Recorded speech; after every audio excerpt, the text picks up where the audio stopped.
Once upon a time, in a small but beautiful town called Helsinge, Brian grew up. His father was CEO at Microsoft Denmark. His mother was the prettiest woman in the world, and his two brothers were the smartest, fittest, most brilliant two young men you'll ever be able to find in the kingdom of Denmark. Oh, little stupid Brian. How could he ever have thought that he would get accepted at GG? Well, I really don't know. That little dumb kid is lucky he even made it into 10th grade. Ha ha ha ha.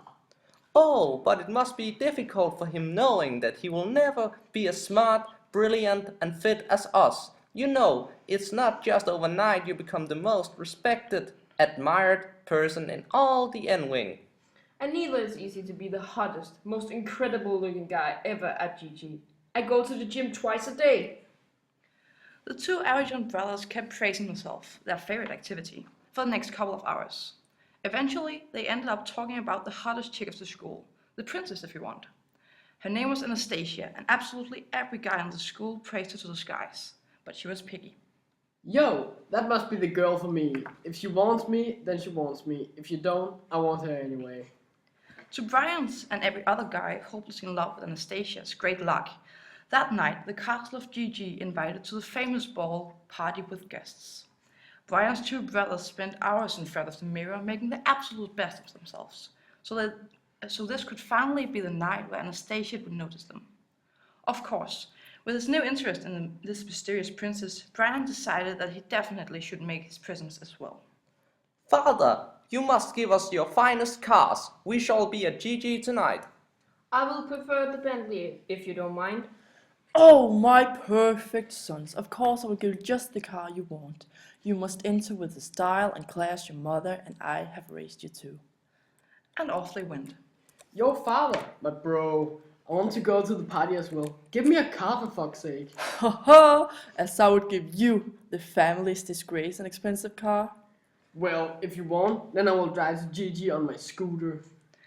And so did the two brothers drive to Gigi in their fancy cars, and just behind them was Brian on his scooter. But then something shining in the roadside caught his eye.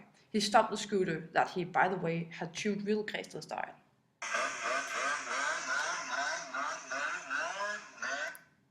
Wow, wow, wow! Is that what I think it is? Half a bottle of Karloff.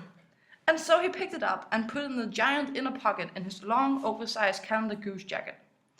But the way to Gigi was long, and not much later, in an unaware moment, he drove his top-tuned scooter into a whole pile of first-prize multifruit juice.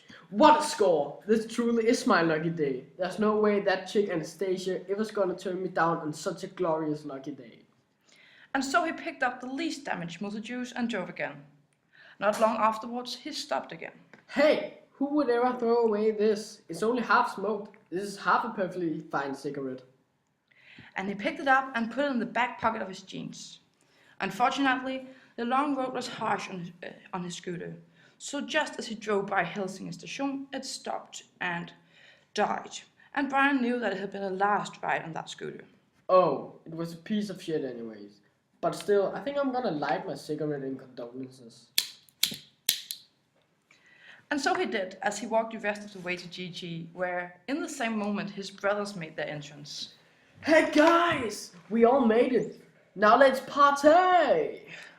Oh my, let's pretend we don't know him. He will ruin our great reputation. Not just that, he'll ruin our chances with Anastasia. We can't be seen near him. And so they went in and pushed their way through the crowd to the middle of the dance floor where Anastasia was, surrounded by every guy from the northern Shetland. She had the most bored look on her angel-like face. But Brian was determined to get the attention of both her and his brothers. So he simply stole the nearest scooter and drove past every security guard and party guest. He drove all the way to the middle of the dance floor where Anastasia already had turned down 42 guys and tried to get rid of the 43rd. He stopped the new stolen scooter in front of her, and her eyes were glued to his different and very personal appearance. Hey baby, guess what? I brought you a present. And so did Brian pull out from his pockets the multi-juice and the Karloff, as he took a cup from the nearest well-dressed, smooth-haired guy. He poured out his drink and started mixing his own. Anastasia babe, I made you this and I want to walk a walk in the moonlight of Helsinki with you, or whatever. If you want me, then you want me. If you don't, I want you anyway. What a dedicated admiration! You are like, you're different, and I believe that you're just what I need. And so they left the party and all the guys gave in behind. And they lived very happily ever after.